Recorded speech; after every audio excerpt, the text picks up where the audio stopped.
Mimo Pops, although now forgotten by his own generation, will soon and certainly be thought to be one of the most important artists of the last decade of the 20th century. Well, something big happened here. Like, just the ripples that his work will send through the art world. Like, just the sheer magnitude of what he was doing. Like, everyone else was concentrating on this one thing. And Mimo, not only was he doing some other thing, he was all over the place.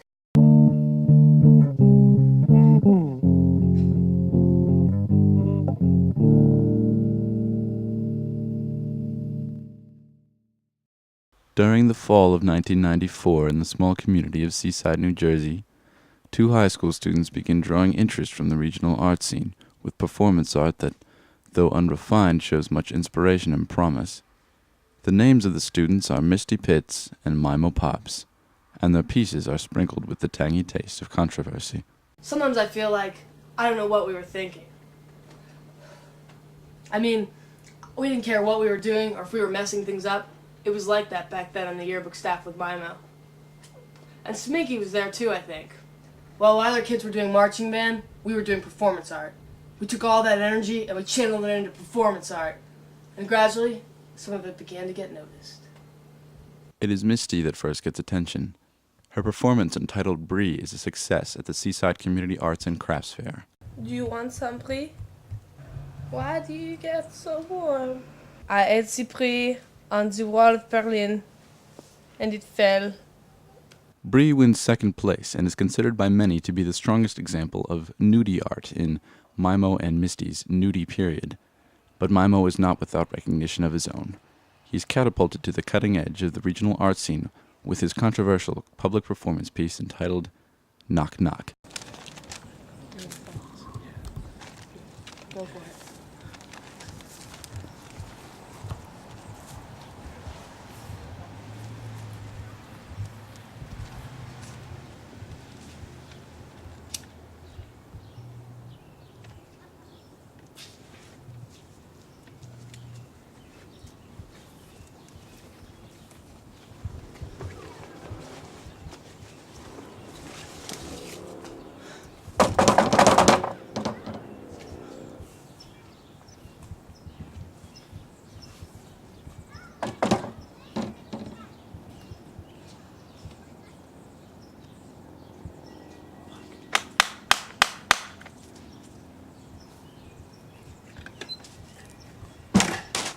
What the fuck is this?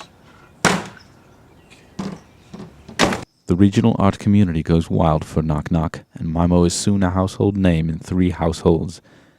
In a rare interview for a local television show, Mimo discusses the implications of his piece. So what I find is that people most desire what they least expect. Yes. It's like, take Knock Knock for instance. It's every homeowner's most secret, intimate desire to find the man responsible for putting a burning bag of dog shit on their doorstep, still there, naked and vulnerable. Yes. Yes. But the beauty is, they never expect that. Yes. Yes! I remember when Mimo had his first taste of success. Could you talk a little bit about that? I guess so. Yeah, I mean, it was really something. He was just walking around with this look in his eye. I mean, it's like he was daydreaming or just concentrating really hard on something, maybe something really dumb. Like, it looked like love, but it certainly wasn't love. I mean, I think maybe he was just bitten by the fame bug. All I know is that he had to get out of Seaside as fast as possible. I think, well, it's safe to say he had plans for bigger and better things. I think it's safe to say you're retarded. He certainly felt more restless than ever before. I think he could feel it. He was off to some bigger pond. I didn't think I should go with him. He was a much more developed artist than me, if you know what I mean. Developed? Well, it's to say I was short of cock. It was 1996. Mimo and John Sminky move into a small house in Palo Alto, a community just on the edge of the hippest, loudest, and loosest places on earth. It was the Carthage of the mid-1990s. It was Stanford University.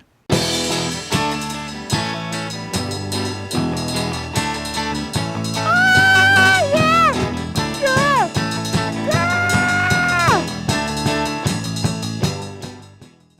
It is here that Mimo meets Stephen Backus, a student at Stanford University and a very, very hard partier. When Mimo first came out here, he was so young, you know.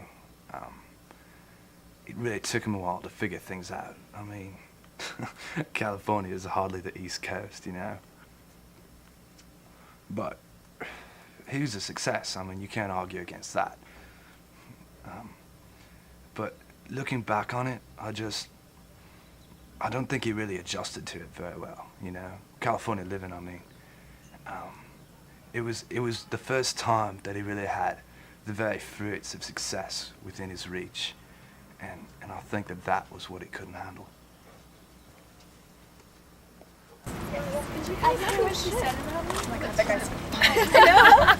Hey, ladies.